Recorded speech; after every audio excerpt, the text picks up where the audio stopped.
Welcome to the bold analysis. First and foremost, I need to give you an update about our Shinyalu project before we get into the intrigues of Orengo and Siaya MCS meeting the president. Let me start by saying thank you. Thank you very much for those who turned up and responded to my call so that we could support Deborah. We were in Shinyalu to support a granny. This was Deborah. When we arrived, the call was the 74-year-old alikuwa amechomeka, and because of lack of financial support, she did not get a very good medication, and her wounds were really, really paining the granny. So what we had to do on that was a situation. In this photo, if you see the other end, we dispatched my team and she was taken to the hospital in Mukumu Hospital. Today, as we finished the project, we were able to discharge her from the hospital and the wounds are now improving. Even though what we've done, we've also had a conversation with one of the CHVs there who will continue checking on her.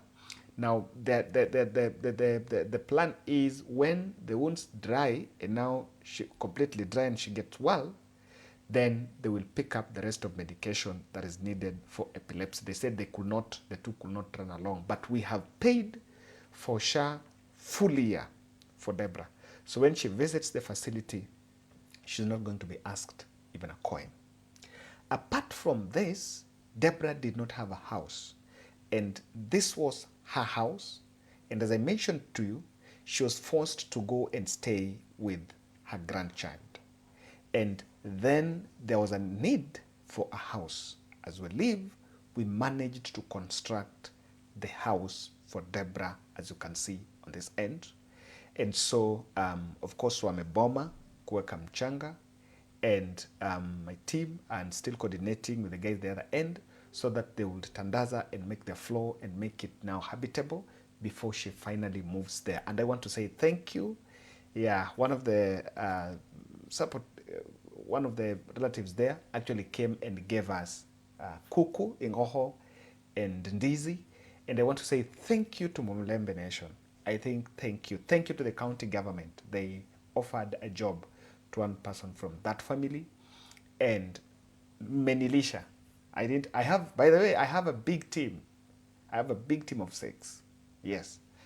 Na nimepata ingoho, nimepata nduma, nimepata, and I've really made this work good. I've felt the impact of working with the community, and I want to say thank you for this. For those who are still willing, Deborah still needs a lot. If you feel you can touch something special in her life, the number is there. You can take this number, you can call me.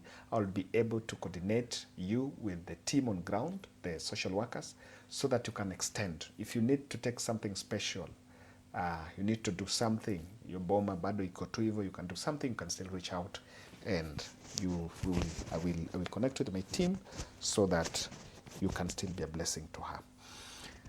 Let's go to politics. William Ruto, the President of the Republic of Kenya, today met a delegation of Siaya leaders.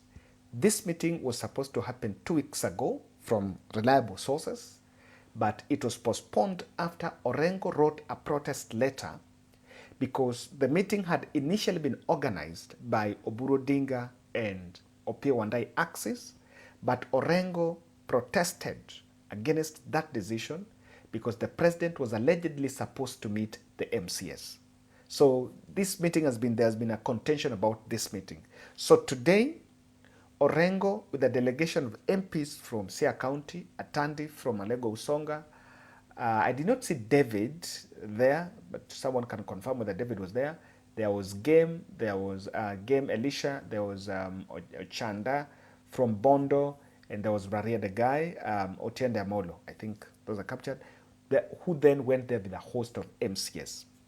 So my interest was that is the first county Siaya is the first county where presidents want to talk about development and is calling MPs, governors, and the MCS. I've always believed the bridge between MCS and governors and the national government, between the national government and the people is actually the MPs. And MCS have been saying that MPs always block them when they want to meet the president. So I think that is why that meeting happened. But then I paid attention. I come from Siaya, and this analysis is I'm so keen on this because as people come from that region, our interest is what is this development that the president is going to channel, and that is why he had to warrant the MCS. We will look at critical speeches, both from the president, the governor, and some selected leaders from Siaya, so that we can synchronize and see, when you piece through those speeches, whether there is a truth as to what was the mission of that. The meeting from Siaya is coming after an outcry that the government was so committed on Homa Bay and the other counties were left behind. The first person to make a speech is the speech on Oburu, and Oburu decided to start by taking on James Orengo. If we say we are in broad-based government, we are in broad-based government, we are working, and the principles have been established. So this is not time for us to be talking too much. Let us work. Let us work and work together, because development fears noise.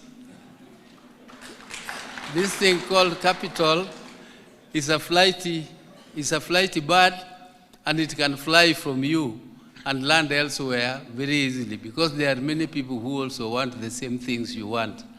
So let us just concentrate and do what is necessary. Yes, for him, it was the politics of broad-based. I didn't hear him talking about development. He actually talked about broad-based, and according to him, you massage the president, you actually have worship the president, because alleged development doesn't like noise. I would want you to pay attention to the speech from Sam Atandi, the Lego Songa Member of Parliament. And so I want to plead with my colleagues from CICC, the leadership, that when the president has given us an opportunity like what we have done, where we have many of us working with you and helping you to plan development, I think the best thing that we can do now as Siaya people is that we should never join the president's detractors, that we should never speak the language. We should never speak the language that your detractors are speaking. We have to speak the opposite language. So I want to plead with Siaya people, let us speak the language of the president. If we go out there and then we start to speak like what Rigathi Gachagua is saying, I think then we are undermining the president. I want to plead with all of us that from today onward, let us speak in support of the government, so that this is a very important opportunity we have as people of Siaya and as a Luo community, that we should really take advantage of it and ensure that in the end, we substantially gain. I can tell you, my people, that this opportunity I had, Your Excellency, which after the concurrence, you gave the concurrence after Baba nominated me to work with you, I have seen things that I had never imagined. My people, development projects are not gifts, they are grabbed. If you come to my office in Parliament, you will see a file of development requests that are on my table from all parts of the country. But resources are not sufficient for everybody. So I have to use my head. You told me to use my head. You told me to use my head. I can assure you that I'm using my head. But I want my people to support me as I use my head. The Lego Songa Member of Parliament made some statements. I just want, because the clip is here, I want you to listen to this snippet. 2 or 3 things to me are striking. Number one, he's acknowledging that Siaya County should not speak the language of William Ruto's detractors, of opposition. And that is the language of James Orengo. So Atandi and Oburu were all geared towards attacking Orengo. In that, number two, Atandi speaks about the resources are scarce, and it is true. And so at the table, you can only get when your person is there. So one thing I ask is, can all of us be at the table? No. And so if you're not budget committee chair, if you're not in a privileged position within government, then that means that your region or those areas will remain impoverished. So many other factors in it. But from that, I've just played those two aspects because there is something about some Atandi speech that you will listen to hapa mbele. But when James Orengo was given the microphone, he steered clear of broad-based politics and spoke about development. Please come to our aid in transforming Siaya, because where agriculture is having an impact in society, what national government invests, infrastructure, and even direct investment into enterprise, can change the life positively of communities. And we believe that if in the agricultural sector, in Siaya, as you have said, the intervention in terms of infrastructure and even in terms of investment, like in cotton, I think Siaya will be doing very well.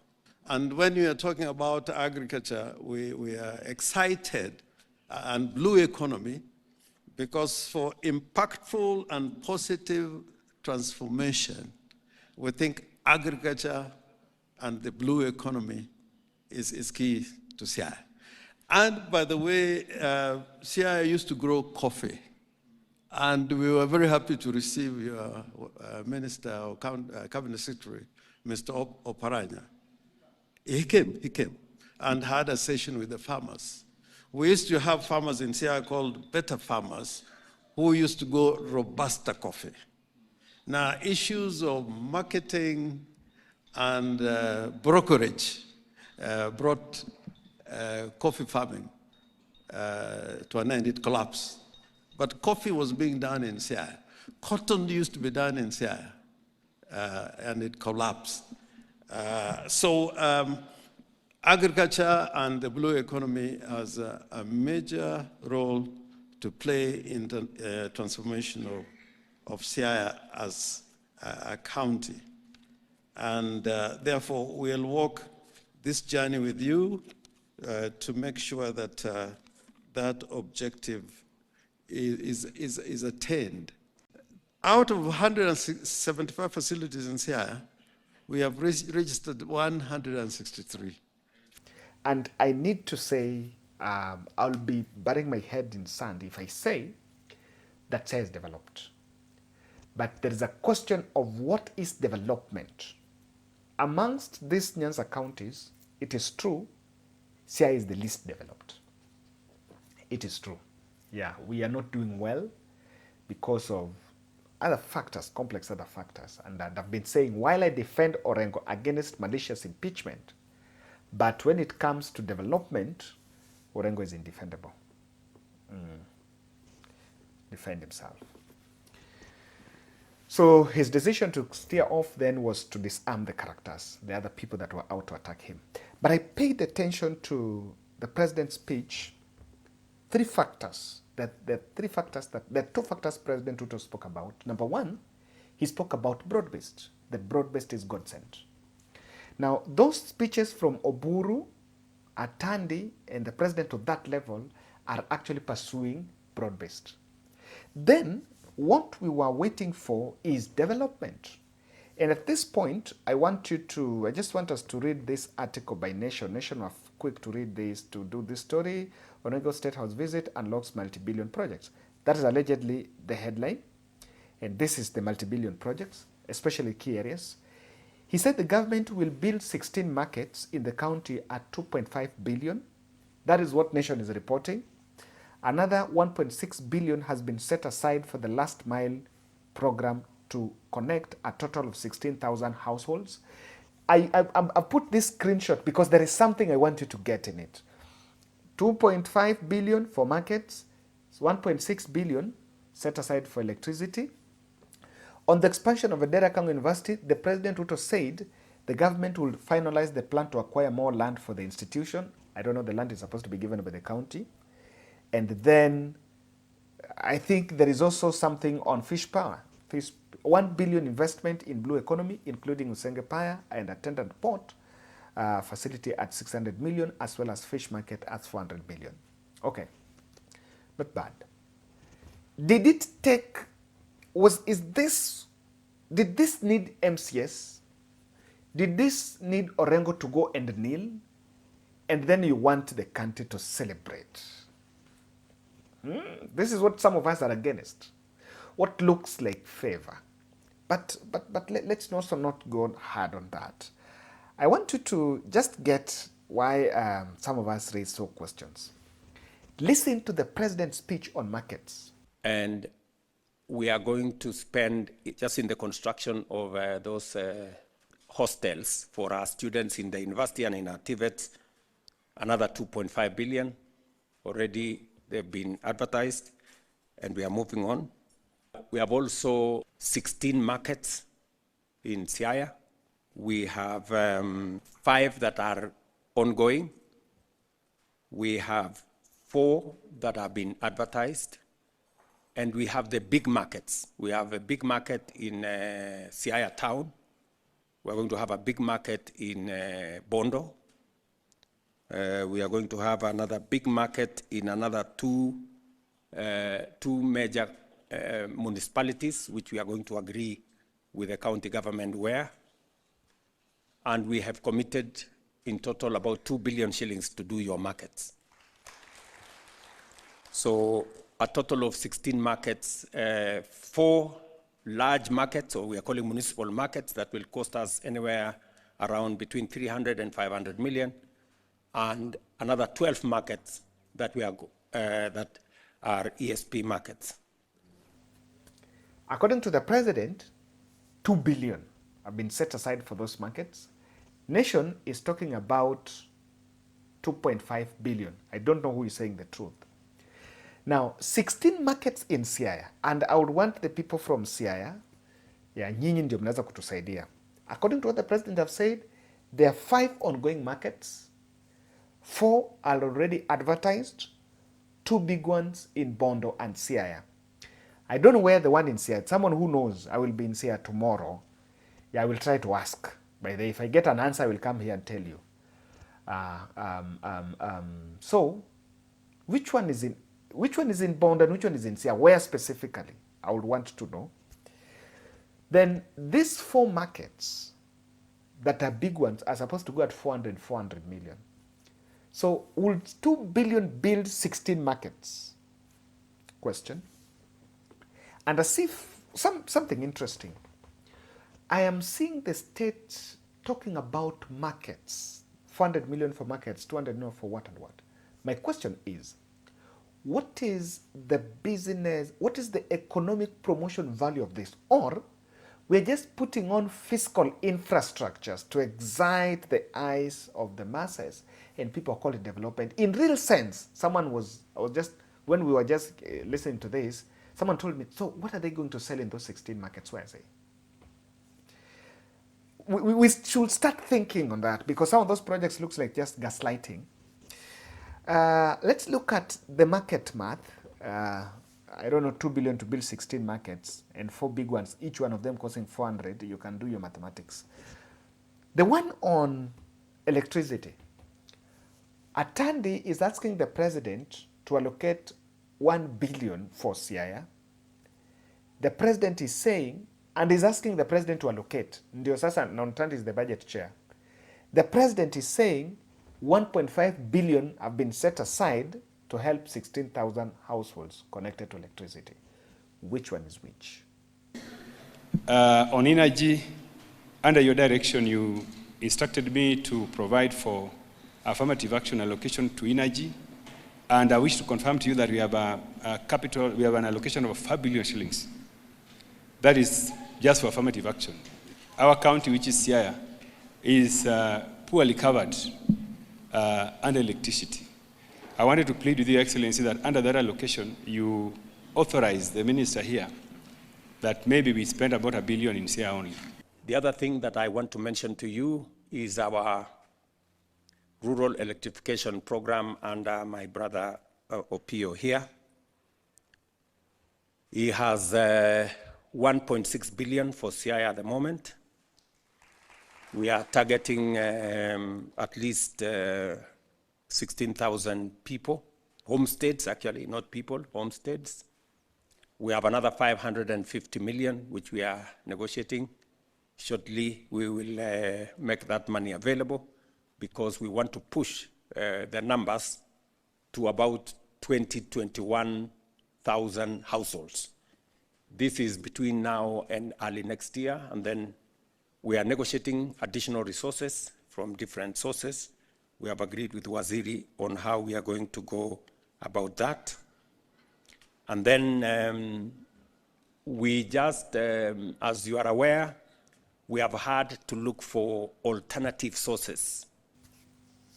Have these things been actualized? I'm showing this not to redon, but to show you how they are, things don't look very stable. Now, another interesting one is this. Atandi is saying 7 roads have been cleared, for completion, 7 new roads in Siaya to be built, to be done. The president is saying they released some money last year just to restart stalled projects, just to restart. Question. Of raising money to do our roads. We have a good plan for the roads. I have asked the Minister Davis to sit down with the governor and with the members of parliament so that we agree on the program and Atandi is aware of what we want to do. We just provided in the last 3 months or 4 months, 1 billion shillings just to restart all the roads that were stalled.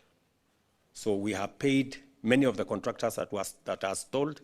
They are coming back to work, but now in this budget, we are going to see how to make sure that there is some affirmative action on making sure that those roads are done. It was also necessary to look at the interventions in the blue economy, as I said when I was in Homa Bay. You know very well that we have 3 fish landing sites in Siaya. We have 1 that is operational. In fact, it's among the most successful. Luanda. We discussed with you some of the critical infrastructure projects in Siaya, and I wish to confirm that in this budget, which we are soon going to pass this tomorrow, I think so. Today, we are actually concluding a committee of supply this afternoon. I wish to confirm that there are about 6 to 7 roads, new roads in Siaya County that have been captured in the estimates.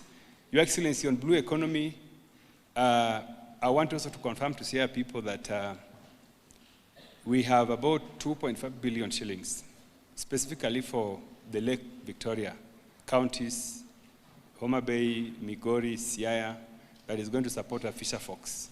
If they are restarted, they were not complete, and which ones are they? So the whole conversation about the electricity, markets, and roads is not so clear. Maybe I may not be getting it right, but if you look at it, it's not so clear. Now, this tells me this. There are 4 reasons why the status meeting happened and what was done. MCAs were roped into the mix so that they could fuel a speculation of impeachment. And MCAs being put to go to meet the president was 2 objectives. Number 1, to scare the governor so the governor can accept to go to status. And remember, the photo that William Ruto needs is the photo of Orengo in parliament, because Orengo was representing the voice of dissent. So when Orengo is in parliament, the conversation is about Siaya is now toned down and the whole of Siaya is in with Ruto. That is what he wanted. He wanted the photo of Orengo with him. And that is why even when they are walking, you'll get the photos that were there. Number two, MCAs were taken there so that the president can tell them and they can patronage the president and go and say what the president have said. I'm waiting to see whether that can happen. But two, while ODM reads Ruto deal on 10 points agenda or devolution and all those things Sifuna is saying, Ruto on the other end is just seeing that as a ground to pass bills and what he thinks to avoid opposition. Third aspect, physical structures erected for publicity that are being branded as development without a transformative input. It's the new con for 2027. Let me tell you, I'm hearing about markets, 16 markets there, 14 markets there. I know and I appreciate that our mothers need decent structures. But what is that? What is the economic turnaround? Someone asked, what are they selling? Orengo hardline on broad-based is threatening broad-based careers. And they actually made sure that Orengo goes to State House so that they can lecture Orengo and they can push their broad-based agenda. Thank you.